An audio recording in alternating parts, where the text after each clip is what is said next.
Disclaimer: this fictional serial will contain mature subject matters, including but not limited to the subject of drug use. This story does not seek to glorify addiction or drug use. It is a horror story that, like many such fictional material, explores dark themes. The Crimson Hound is meant to be a flawed anti-hero, and the viewer is not meant to agree with everything he does. Also keep in mind that in a serialized format, the whole story will be told over many episodes, so one single episode will not be a good representation of the completed story. Feedback is always welcome in the comments. Hello, everyone, and welcome to the Chronicles of the Crimson Hound. So for Serial 3, I am happy to welcome Clint Krause, who will be the guest game master. And Clint actually has the company Red Moon Medicine Show and an upcoming project, if I'm not mistaken. So hi, Clint. Hey, how's it going? Good, good, thank you. Do you want to tell us a little bit about your projects before we start the actual serial? Sure. Yeah, my imprint is called Red Moon Medicine Show, and for the last several years, my kind of main project has been an OSR setting book. It's called The Driftwood Verses, and essentially it's kind of a dark nautical campaign setting that has a lot of weird magic and stuff like that for specifically the Lamentations of the Flame Princess game system, but it's it's written with an eye to using it in any kind of old school system. But yeah, it's well overdue. Something we kickstarted a few years ago, and I've been kind of working on it steadily since. And it features a lot of artwork by Sean Poppy. It's very heavily illustrated. It's got another kind of cool thing about it is that I've worked with a single artist throughout. So we have a very strong aesthetic sense to the book altogether, which is one of the reasons it's taken so long and whatnot. But anyway, I'm currently in the midst of finishing that up, and then I've got a bunch of other side projects that I'm going to be getting to in the near future that I've been kind of on hold about. So yeah, that's pretty much what I've been up to. Amazing. And just a little quick detail is this nautical setting is not like your pirate setting, as you actually mentioned in your Kickstarter. It's more, I guess, of a dark fantasy Moby Dick. I guess I don't know if you would agree or. Yeah, it's much more Moby Dick than Pirates of the Caribbean. There's that's kind of the setting involves these massive kind of supernatural whales and stuff that have psychic capabilities, and a lot of the setting revolves more around whaling and stuff like that. So it's got a little bit more of a. I mean, there are different areas of the campaign region and whatnot that had different biomes, but it has a little bit more of a New England feel rather than a Caribbean feel for the most part. Is one way to put it. I think one of the better sort of analogies that somebody has used was that it's kind of like Lankmar meets Moby Dick. Kind of the PCs in the game are kind of anti-heroes and a little bit degenerate and drugged out and desperate and stuff like that, which is one of the things that gives them motivation to go out and take to the sea and do insane, dangerous things out there. I didn't even know that whales are psychic, so that's just amazing. Oh yeah, it's a whole thing. Yeah. Cool. Now, about the serial we're gonna do together, you brought some house rules, which I'm always excited for. That's one of the themes of the show, is that when a guest GM comes on, a lot some of them will have their own house rules. So, do you wanna tell us about what the house rules are for Serial 3? Sure. I really only have one. And this is something I like to use in one-on-one games in general, just to make things a little bit more, to pad out a little bit some of the violence and whatnot, to account for the fact that there's just one player character who's absorbing all the punishment. So the rule is called juice points, and you can gain juice points for various things. It's pretty flexible how they might be assigned, although you might get them from specific mechanical situations like using drugs and things like that. But basically, each point of juice that you have, you can spend to either re-roll one of your rolls or to do a slow motion dodge, which is essentially avoiding an attack outright, again, that's already hit you outright. So it's kind of like a little bit of an extra life sort of mechanic. Yeah. And yeah, that pretty much covers it. I haven't specifically used this house rule with an OSR rule set per se. It's kind of one of my go-tos for any given system I'm using, but we'll kind of mess around with it, and hopefully it will make things a little bit more interesting. Very well. And as for me, I just want to mention that instead of rolling a d20, I draw cards. So what I do is, here the pile is trying to escape my fingers. So anytime I pick a gray card, it's the actual number shown. Okay. Anytime it's a red card, it's +10. So these are 2 9s together, which means I'm going to reshuffle. But this will be 9, this will be 19. Okay. And other dice I just roll, but for the d20s, I added this visual element, which ends up being the same thing, really. But yeah. Okay, sounds good.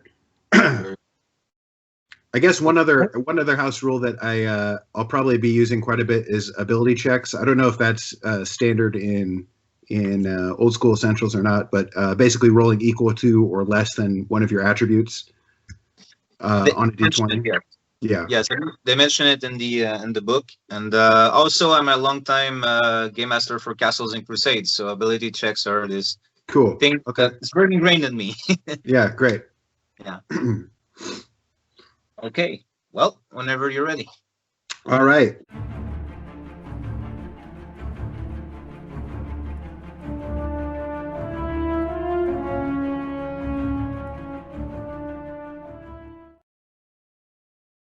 Well, let's open up on the Crimson Hound in a bit of a bad state. So you wake up and you are in some sort of a dingy apartment block inside an apartment, and there are red neon blinking lights coming in through the through the window shades, and you get a sense that it's either night or early morning, although your sense of time is currently a bit distorted. You feel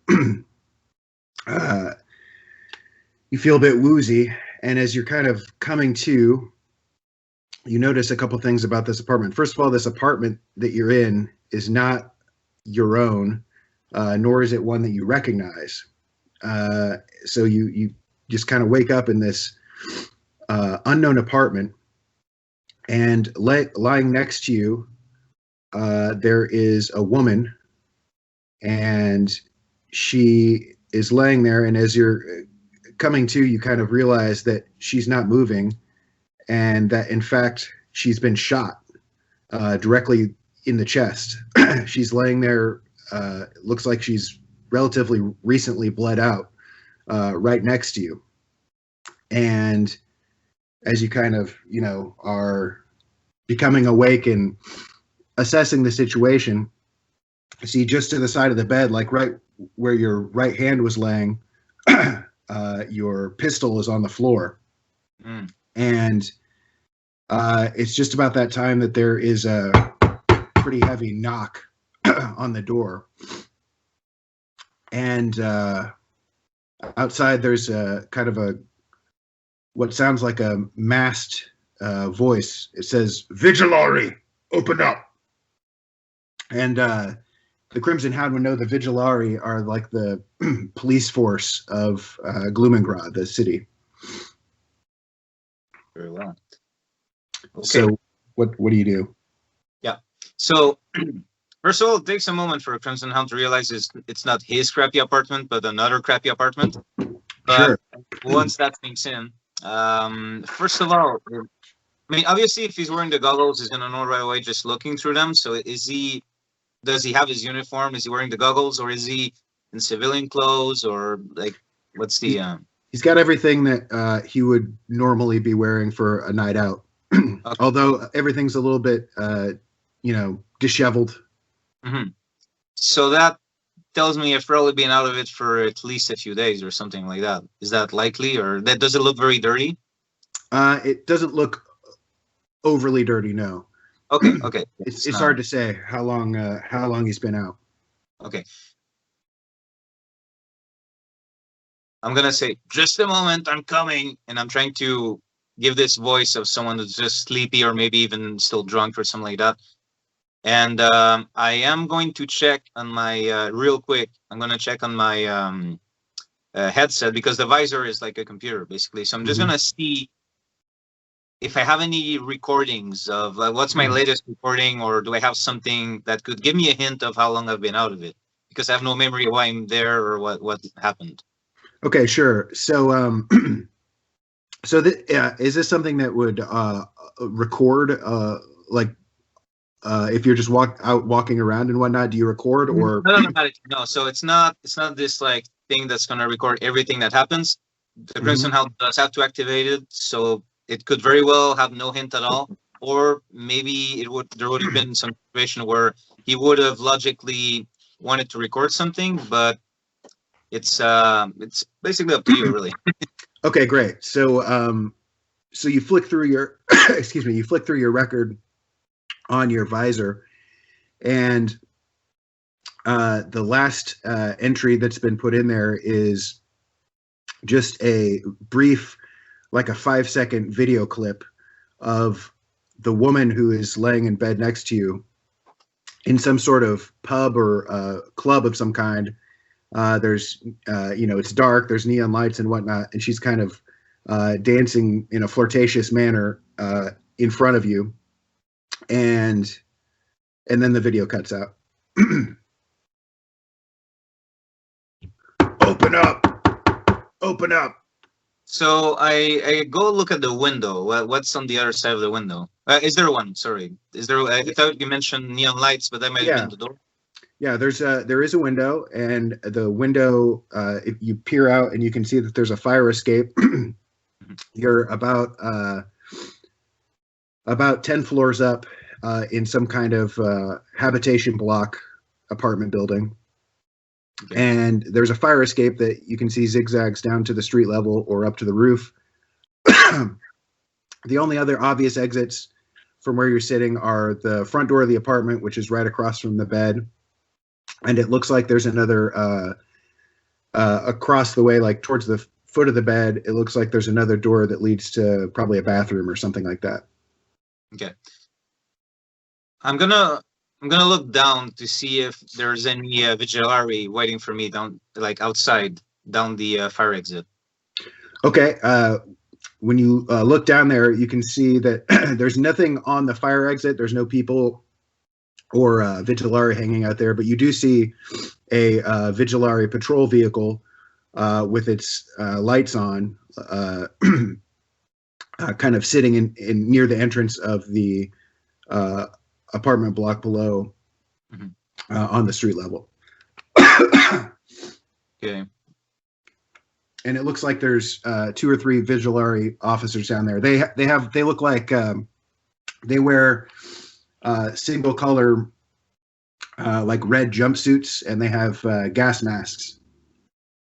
Okay. I'm gonna go to the roof in that case. Okay. So, excuse me. So you climb out the window, and when you get out there, it becomes clear that the the fire escape has seen better days. It's very rusty, and when you first step out onto the grating, you see it physically, shift away from the wall, like there's a missing bolt or something, and it kind of wobbles in a way that immediately makes you nervous. So just as you're finishing, the window is not huge. It's definitely big enough to open and to climb through, but it takes a little bit of struggle to do that. Yeah. And just about the time that you finish struggling out onto the fire escape, the door suddenly crashes open on the inside of the apartment, and you can see a vigilante officer start to burst into the room. So you're making your way towards the roof. All right, let's go ahead and make a dexterity ability check. And I realize I actually left the pistol there, which is very realistic in the sense that when sometimes you're cut or no, like. Sure. So I actually left my pistol behind. I didn't say I picked it up. So okay.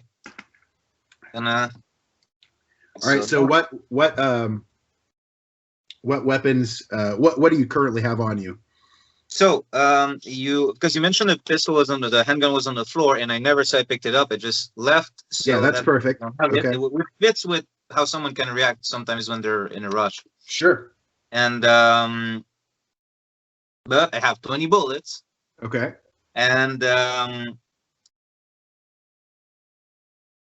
mean, technically, I still had in my character sheet 3 electric batons, but I don't think I would carry all of them. I think at this point I would carry just one. And from Serial 2, I have an actual magic short sword.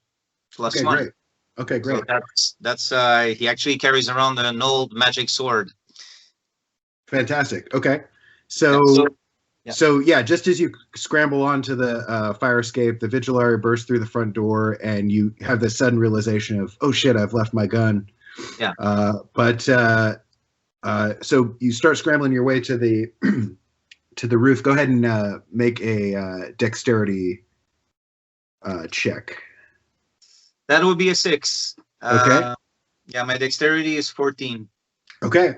So despite the wobbliness of the fire escape, you managed to climb up quickly. You probably got about 2 levels higher than you were when you hear below the static from a Vigilary radio, and you look down and see that the window you just came out of now has the same officers that came through the doors, like looking up and seeing that you're climbing up there, and he just issues like this through some kind of voice amplifier in his mask. There's this very loud. It sounds like a bullhorn. It's like, "Halt, halt, citizen!" And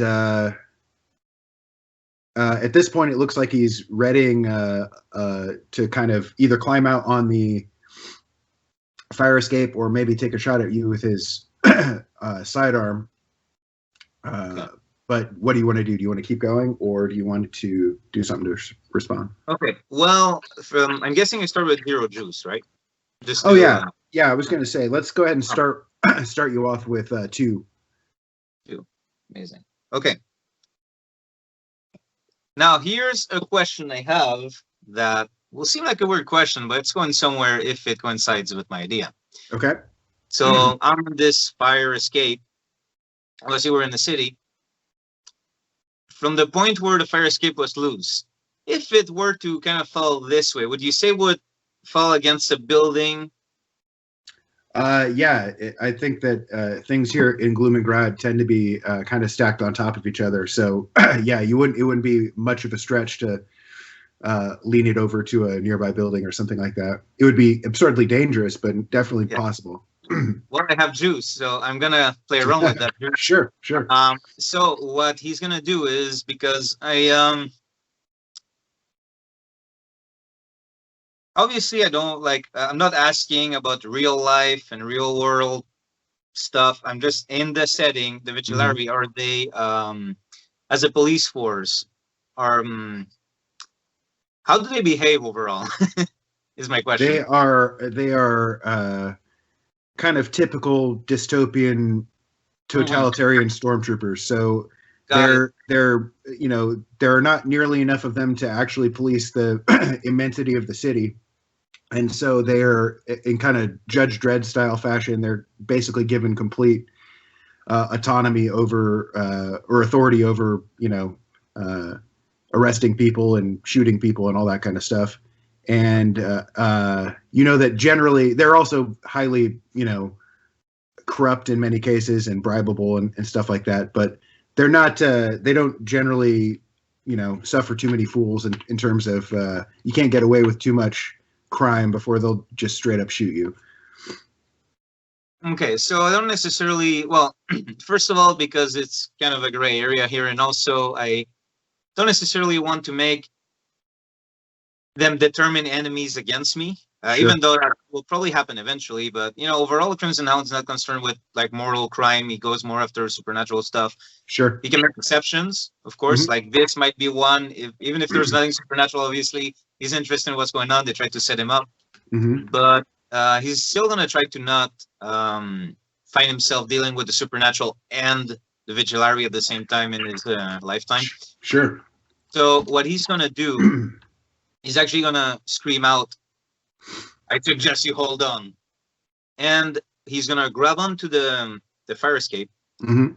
He's going to, with his 17 strength and his juice, if needed, he's actually going to try to kick against the wall to make the fire escape fall against the building, and ideally line up with some window, or he'll crawl there if he needs to. Okay. So great. Yeah. All right. So he recommends they hold on. Yeah. Yeah. Go ahead and make a strength roll, and we'll see how that works out. Okay. Okay, that's an 11. That's an 11. Okay. Okay. So ace would be 1 because there's already a 10. So 10 plus 10 is 20. Okay. So ace, even though it looks cool, it's not a 20. It's Okay. a 1, but because it's red, I got 11. Got it. Okay. So, all right. So the hound pushes his, you kind of grab on to the railing and as hard as you can shove against the wall and literally rip the fire escape out of the wall. Yeah. And it just as you wanted kind of bends to the other side. So it crashes into the side of the adjacent building, and you can see you've got some options. This building is of similar size and design and stuff, and where you land up, you could either scramble into a window. There are several windows that are right there, or there's also the fire escape that's on the exterior of that building, which you could also potentially scramble to. But in the meantime, as he pushes off, there's this horrible metallic groaning sound that wakes everyone up within probably a block, and you just hear the vigilary in the window. You hear him kind of like, he's like, "Oh shit!" And then about halfway, as you're arcing halfway across the street, there's a couple of shots from the vigilary firing from the window over there. Yeah. And let's see, what's your armor class? 13. I'm just wearing crappy leather armor because I'm poor. So 13. Okay. Great. Okay, so there's a couple of shots from the window, but they ricochet off the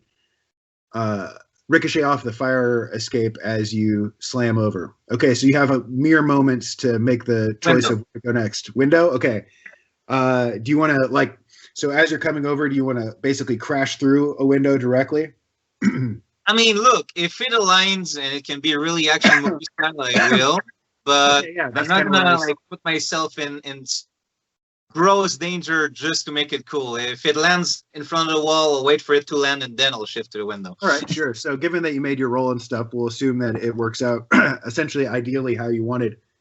So yeah, you come across and it basically, this giant mass of metal basically flings you through a window that's directly across the way. You smash through and you enter.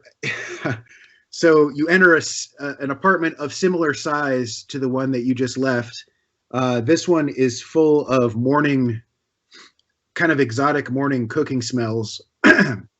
And you're in an even dingier apartment than the one where you left. There's an old man in glasses. Let's say like VR. He's got like a VR rig on his face. And he's sitting on a couch. And like when you burst through the window, he's immediately there to your left, and you can see beyond that there's another room, looks like a kitchen, where there's an older woman who appears to be the source of the cooking smells. So you burst in there, and the guy on the couch doesn't even react, but you hear a scream from the woman in the other room. Okay. How much would you say a window costs? Let's say we use gold standard here. Yeah. I decided to make it really simple for guest GMs. It's a Cyberpunk setting with a gold standard. Yes. Okay, perfect. Okay, so let's say it's like half a gold, whatever that would be.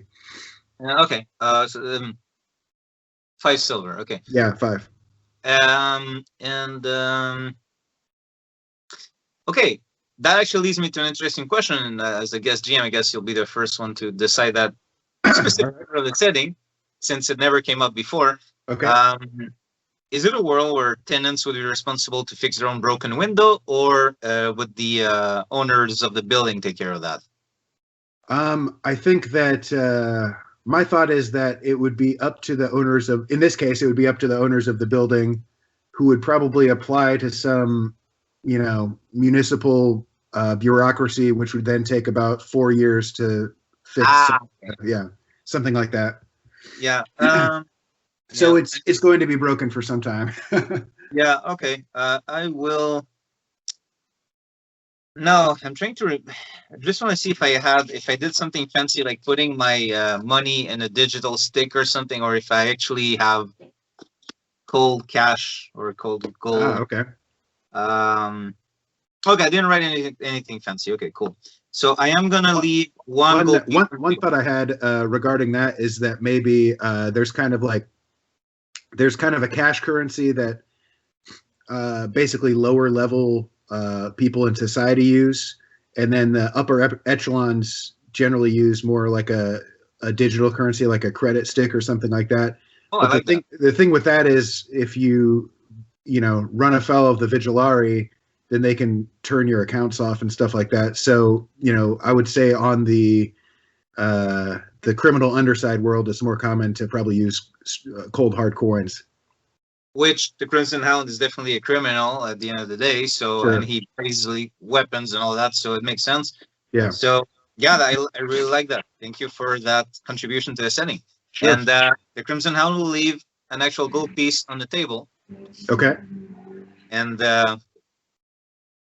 that also he takes someone to look outside to kind of assimilate that it is morning. I'm guessing, like when he came out the window, he didn't really have time to look at it, but the woman's cooking breakfast, right? Yes, it looks like it's just now dawn, basically. And okay, so you put a coin on the table. The woman just kind of you see her in the other room. She holds up like a half full coffee pot, as if to fend you away with it. And she's just like, go. And yeah, so you put the coin on the table, and then what? Then I look around to see if the man has any clothes lying around. There are tremendous amount of clothes lying around in this apartment. It's a real mess. I love to hear that. The guy on the couch. Oh, go ahead. I leave another gold piece on the table. I look at her, and I just start grabbing some clothes and putting them over what I'm wearing. Okay. And I just exit the apartment. And once I'm like outside of the lady, I will take off my goggles and hide them in whatever smelly coat I'm currently wearing over my vigilante clothes. I'm assuming she doesn't attack me while I do this. Well, she's just standing there. She is still waving the coffee at you, kind of in shock about what's happening. And go ahead. Before I start leaving, I start removing my goggles. I put them back on for a moment. I drop another gold piece on the ground on the floor and say, "For your silence." And then I close the door, and then I remove my goggles and. Okay. I'm also thinking that a gold piece probably to your average person on the street is a fair amount of money. So it seems to. Well, let's see. I'll give it a little chaos. $3 total for a broken window and some clothes. Okay, she seems to more or less. She's obviously still kind of panicked, but she doesn't accost you or anything like that. She's just like, "Yes, go." And you can hear outside. You can hear what sounds like the approaching buzz of a Vigilari hovercopter. Mm. It sounds like it's, kind of entering the area, and you can hear it buzzing above, just kind of this buzzsaw, kind of a drone, like a quadcopter drone type sound. Is the building so sketchy that it has like semi-empty beer bottles lying around, stuff like that in the hallway? Yes, you got the right. Perfect. Yeah. I grab one and I pour it on me. I'm not putting a hat because people are gonna be like, hey, wait, I want to see your face, but I just Sure. like make sure to make my hair as disheveled as possible, and like just pour old beer on me to smell like booze. Okay. Okay. So when you burst out into the hallway and you're dousing yourself, you notice across the way, basically the apartment that would be adjacent to the one that you just came out of. The door opens and you can see a younger man who's kind of gone, sort of look out, just inquisitively in the hallway, and he sees you dousing yourself with booze or whatever, and he just kind of waves and then closes the door back again. I just smile at him like really creepily to make sure he goes back in quick. Oh yeah. It seems like he's neither surprised nor completely off put by this. It's just kind of the sort of thing that happens here. Yeah. I will simply be walking. I mean, obviously, you'll let me know if something happens along the way, but I will just be walking out the front door, stumbling a lot. And I did take care to grab pants to cover the leather armor and everything. Like, thankfully, because I'm not worrying about like this really good armor, I'm just wearing basic leather armor. I just put clothes on top of them, and I cover like the red, obviously, with the gloves, and I just go like stumble like a drunkard. I just pretend that like. Okay, great.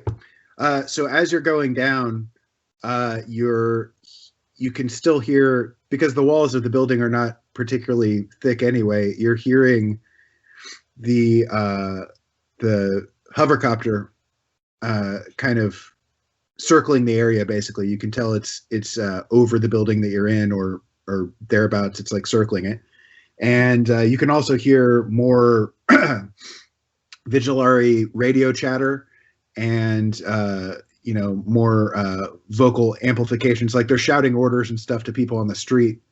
And you can kind of hear this, as you're going down. I imagine that like the stairwell or whatever has windows every now and then. Some of them are busted out, so you can just hear what's going on outside. And so you hear there's some commotion towards the ground level of the building, and also the helicopter flying over. But aside from that, you run into a few more people poking their head out of doors and whatnot.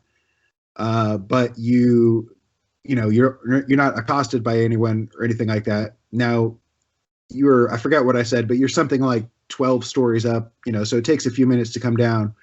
And when you get to about the third story, you're going down the staircase and you can see that there's like a little kid, like a young boy, and it looks like he's like kind of like curiously following you, like he's kind of peeking over the edge, and then as you go down, he kind of like is kind of sneaking down after you, not overly, not like in a sinister way, but more in a kind of precocious way.